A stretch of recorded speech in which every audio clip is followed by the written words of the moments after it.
बरकत खां जय सिंह जय सलीम खान से उसका दूसरा बंदा मोहतरम जनाब असा शगर हैं बंद कर बिस्मिल्लाहिर्रहमानिर्रहीम अस्सलाम वालेकुम मैं सलीम शर्मा ते तुहाडे दे पे सलीम शर्मा यूट्यूब चैनल। अच्छा दोस्तों जी मैं तुहाडे दे पे कि अज जड़ा ना धूड़ धूड़ थैवदे हैं ते अज जड़ा तां मैं दुकान ते कहीं बैठा घर रह गया। अच्छा बैठक का काम करने रह गया। मैं तो कुछ है कि बैठक बने दे पे ते मैं दुकान ते होना आ ये होना आके पहले चाह पीना पिया। काम बैठक का तकरीबन पिछले महीने कने शुरू है ते सोत्र मुलेर भिरा सारे में रल के आप काम पे करने अपनी टीम में तो कम भी अपने तो मैं चूँकि अपना दुकान की वजह को पार्टिसिपेट नहीं कर सकिया उन्हें नाल कराई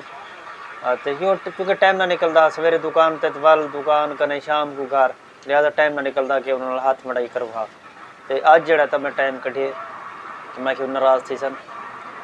अपना मार्का जो रहा ब्यादरी उसने यार ये बंदा बिल्कुल लिफ्ट नहीं पा करें तो अज मैं थोड़ा जहा टाइम कढ़िए मैं अज उन्होंने काम करवा गई थे तो वीडियो तो मैं बनाए व्लॉग वगैरह लेकिन वो एडिट का नहीं किया इन टाइम तक चूँकि एक तो ताल्लुक है दिल का ते जे तक रोज़ाना तो गाल ना करूँ रोज़ाना व्लॉग ना होवे गाल मार ना होवे वो तक साकू भी मैं को भी सकून नहीं आंदा। तो बाकी कल जड़ा ना बाकायदा व्लॉग जड़ा है ना वो मैं अपलोड करे सा वो बैठक की जी अपना कंस्ट्रक्शन थी पी है वो मैं वीडियोज़ वगैरह बनाए सारी टीम में तो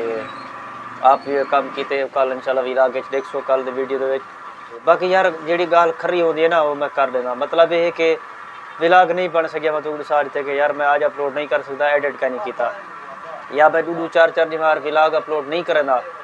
उनकी वजह ये होंगी है कि मैं व्लॉग तैयार नहीं किया होंगे प्रॉपर जिमें होंगे मैं जिमें डालते जिमें समझ जाते और ना ही लोग या लेकर ड्रामे कर डाल वीडियो दे किते यानी लोग प्रोपेगेंडा जड़ा ना वो किया चाह कोई स्कैंडल क्रिएट किया चाह अपना या कहीं दे नाल यानी अपना अपने आप को कहीं स्कैंडल इन्वॉल्व चा किया तो यानी सिर्फ वीडियो दे किते व्लॉग दे किते या चैनल को उठालण दे किते लोग मुख्तलिफ ये समझो कि वाक़यात क्रिएट चा करन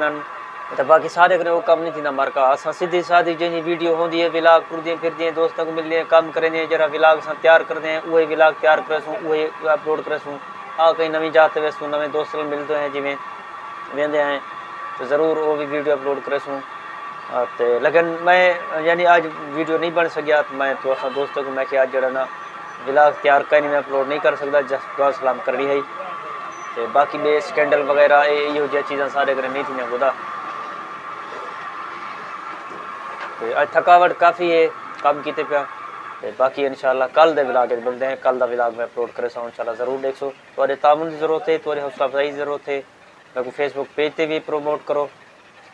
तो मेरे नाल थी वो मेरा हौसला बताओ तो यूट्यूब चैनल ते खसूसन मेरी दोस्तों तो दोबारा गुजारिश है बार बार गुजारिश होती है तो आज भी मेरी गुजारिश है कि यार यूट्यूब चैनल ते मेरी सपोर्ट करो तो एक यार मेहनत है मेरी 2-4 महीने की मेहनत है अगर तुसा लोग तुसा दोस्त मेरे नाल ही मैं सपोर्ट करे सो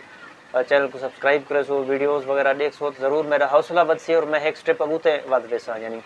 मजीद एक मेरे विच यानी अपना एक तहरीर पैदा थी सी तो फरन लोग जड़े ना काम करके 2-4 महीने छोड़ दें पछूते हट वेंदन तो मेरी कोशिश है कि यार मैं तो जुड़िया रहा मेरी सपोर्ट करे सो भरपूर सपोर्ट करे सो भरपूर तावन करे सो थोड़ी मेहरबानी होती यार थोड़ा ये समझो कि मेरे तो एहसान होती बाकी इंशाल्लाह कल व्लॉग मिलते हैं फिलहाल इजाज़त अल्लाह।